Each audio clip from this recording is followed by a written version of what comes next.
ऐसा क्या हो गया जो आपको ऐसा लगा कि क्या बात है?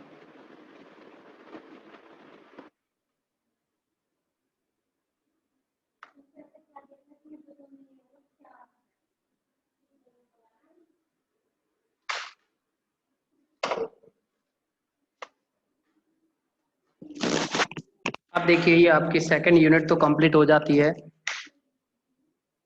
आप लोगों की सेकंड यूनिट तो कंप्लीट हुई, लेकिन हम बात करेंगे अब थर्ड यूनिट की, जो कि चैप्टर नंबर 7 और 8 है, इनकी हेल्प से है। तो चैप्टर नंबर जो 7 और 8 है, इससे आपकी इस बुक की लास्ट यूनिट रहेगी।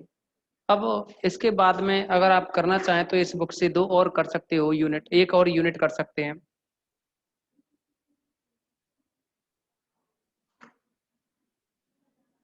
यहां से आगे आपकी जो यूनिट रहेगी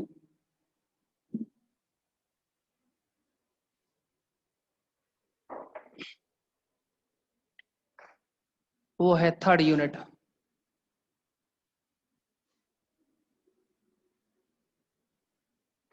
और टॉपिक जो चैप्टर रहेगा वो है आपका 7। चैप्टर का नाम है रिंग यानी वलय। चैप्टर का नाम है वलय। देखिए वलय क्या होता है, पहले वलय के बारे में जानो। वलय कुछ नहीं है, एक सेट है, लेकिन कंडीशन है इस सेट में 2 बाइनरी ऑपरेशन हो, एक तो प्लस और एक डॉट। तो वलय क्या है, एक सेट है आर जिसमें 2 बाइनरी ऑपरेशन, एक प्लस और दूसरा डॉट डिफाइन हो। अगर ये प्लस और डॉट डिफाइन हो तो उस कंडीशन में आर प्लस डॉट जो भी ये अलजेब्रिक स्ट्रक्चर बनी, बीजीय संरचना बनी, यह वलय कहलाएगी। लेकिन यदि यह निम्न कंडीशनों को सेटिस्फाई करे, ये यहाँ जो आर है जिसपे कि 2 बाइनरी ऑपरेशन, एक तो प्लस दूसरा डॉट डिफाइन है, तो ये इस कंडीशन में आर प्लस डॉट जो अलजेब्रिक स्ट्रक्चर बनी है ना, यह एक वलय कहलाती है। यदि यह निम्न कंडीशनों को सेटिस्फाई करे या निम्न अभिग्रहितों को सेटिस्फाई करे, उनमें से पहला जो अभिग्रहित होगा वो तो रहेगा योग के लिए। योग के लिए आबेली ग्रुप। दूसरा है गुणन के लिए साचर्य।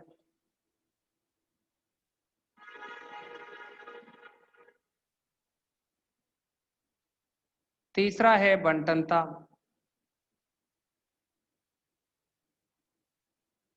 तो मैन तो ये 3 पॉइंट हैं, योग के लिए आबेली ग्रुप हो, और दूसरा गुणन के लिए साचर्य हो, और तीसरा है गुणन की योग पर बंटनता या ओनली बंटनता। बंटनता एक तो 2 प्रकार की होती है बंटनता, एक तो बाईं तरफ से और दूसरी दाईं तरफ से। अब योग के लिए आबेली ग्रुप है का मतलब है यहाँ कि इसकी 4 कंडीशन बनेंगी। समृद्ध को नहीं भी लिखें तो साचर्य, दूसरा है तत्समक, तीसरा है प्रतिलोम, और चौथा है क्रमनिवय।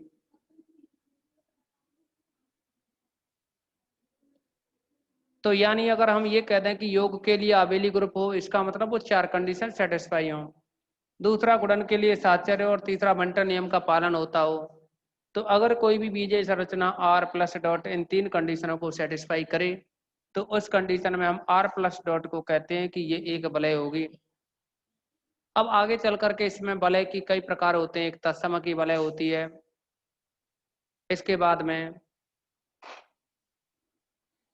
क्रमनिवय वलय होती है, इसके बाद में बूलियन वलय होती है, और इसके बाद में एक पी वलय होती है। इसके बाद में और भी कुछ बातें हैं। एक होता है आपका पूर्णांकीय प्रांत होता है जिसे इंटीग्रल डोमेन कहें, और एक होता है आपका शून्य भाजक रहित वलय, एक होती है शून्य भाजक सहित वलय। तो यहाँ आज के लिए आपको केवल डेफिनेशंस हैं, उनको समझना होगा। आज इस यूनिट में जितनी भी डेफिनेशंस हैं उन सबको आपको करवाया जाएगा। सबसे पहले हम वलय के बारे में डिस्कस करें।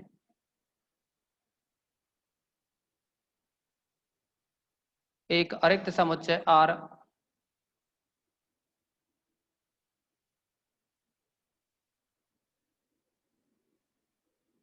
जिस पर दो द्विचर संक्रिया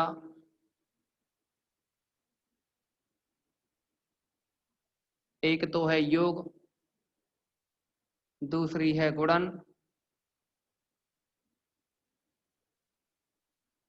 परिभाषित हों,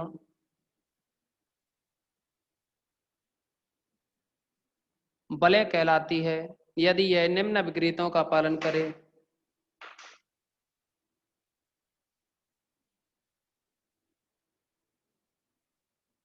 वलय कहलाती है यदि यह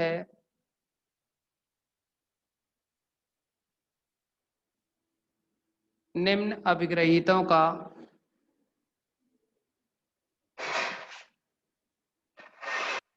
पालन करे। ये कुछ एक्सियोम्स दे रखी हैं। इसमें इन अगर कंडीशंस को कोई भी अलजेब्रिक स्ट्रक्चर है आर प्लस डॉट अगर सेटिस्फाई कर जाए तो इस कंडीशन में हम कहेंगे कि ये जो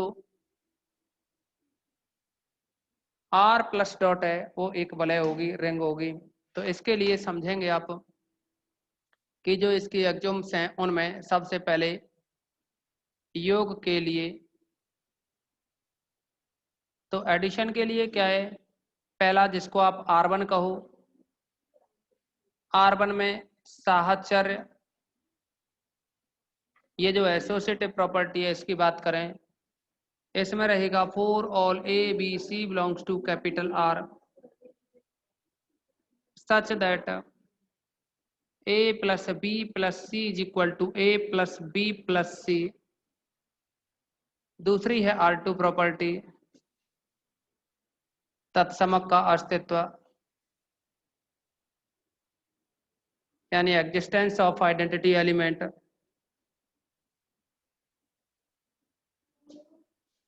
अब तत्समक की अगर हम बात करें, अगर हम तत्समक की बात करें तो माना ए बिलोंग्स टू कैपिटल आर के लिए 0 belongs to capital R such that का मतलब होता है इस प्रकार, such that a plus 0 is equal to a is equal to 0 plus a, a तब 0 आर का योज्य तत्समक कहलाता है, योज्य तत्समक कहलाता है। अभी हम प्रतिलोम की बात करें,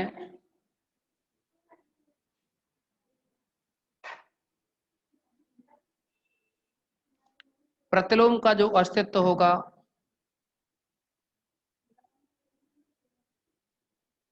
माना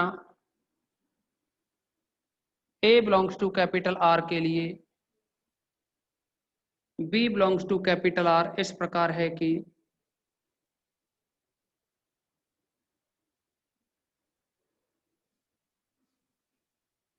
ए प्लस बी करें तो 0 आ जाए या बी प्लस ए करें तो 0 आ जाए, तब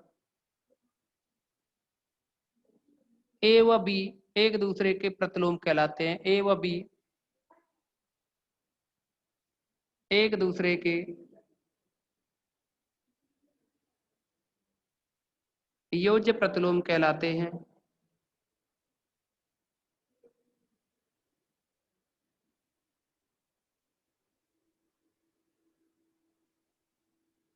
तीसरी की कंडीशन के बाद में R4 जो फोर्थ नंबर पे है वो है क्रमनिर्णय।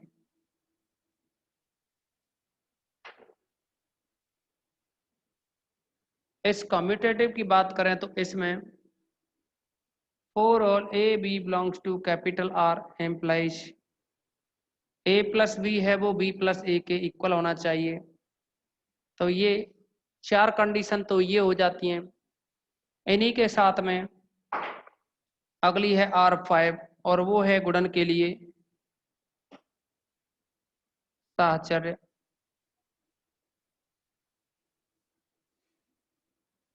तो गुणन के लिए अगर साहचर्य की बात करें तो ये रहेगा for all A B C belongs to capital R this implies A dot B dot C is equal to A dot B dot C. तो ये हो जाएगी गुणन के लिए साहचर्य। लेकिन इसी के साथ में R6 जो कंडीशन होगी वो है यहाँ बंटनता।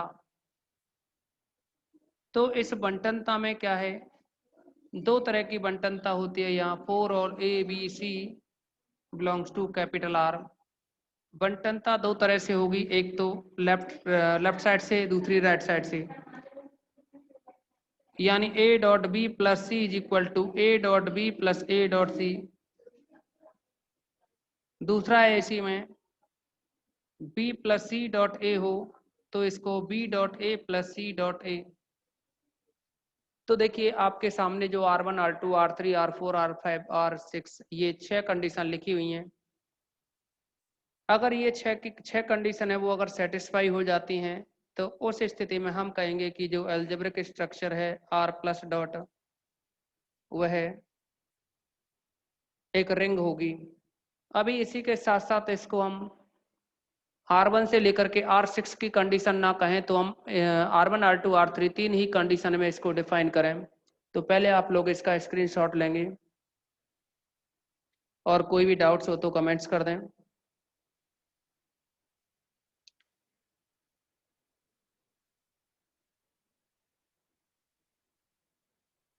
अब देखिए आप इसमें दूसरे तरीके से जो डेफिनेशन रहेगी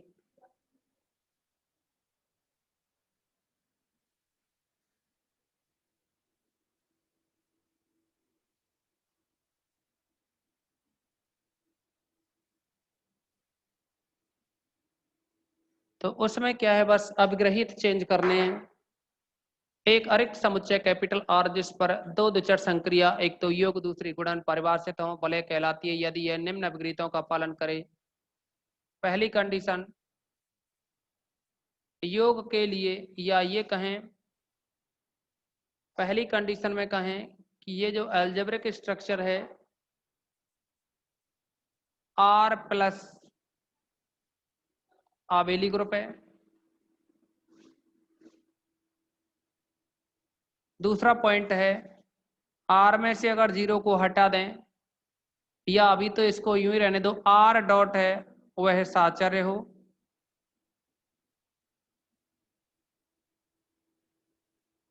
तीसरी कंडीशन है वंटनता। तो अगर इन तीन कंडीशनों को सेटिस्फाई करें बंटनता को आप चाहो तो लिख सकते हो for all A B C belongs to capital R A dot B plus C is equal to A dot B plus A dot C. और दूसरी जो कंडीशन है, पहली तो ये रहेगी लेफ्ट डिस्ट्रीब्यूशन लॉ और सेकंड रहेगा B plus C dot A is equal to B dot A plus C dot A. तो शॉर्ट में अगर हम ये कहें कि ये तीनों कंडीशन सेटिस्फाई हो जाएं तो उस स्थिति में भी हम यही कहेंगे कि जो R प्लस डॉट है वो एक वलय होगी। अब हम यहाँ वलय के कुछ प्रकार हैं उनके बारे में चर्चा करें। तो सबसे पहले क्रमनिमेय वलय होती है। आप लोग इसका स्क्रीनशॉट लें।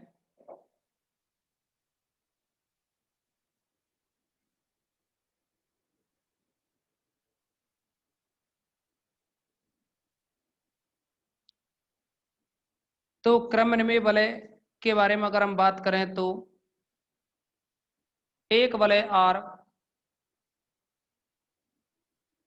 गुणन संक्रिया के लिए, देखिए योग के लिए तो क्रमनिमेय होती है ये R, लेकिन अगर गुणन के लिए भी क्रमनिमेय हो जाए तो ऐसी वलय को फिर क्रमनिमेय वलय कहेंगे। एक वलय R गुणन संक्रिया के लिए क्रमनिमेय हो तो आर प्लस डॉट एक क्रमनिमेय वलय होगी। जी सर।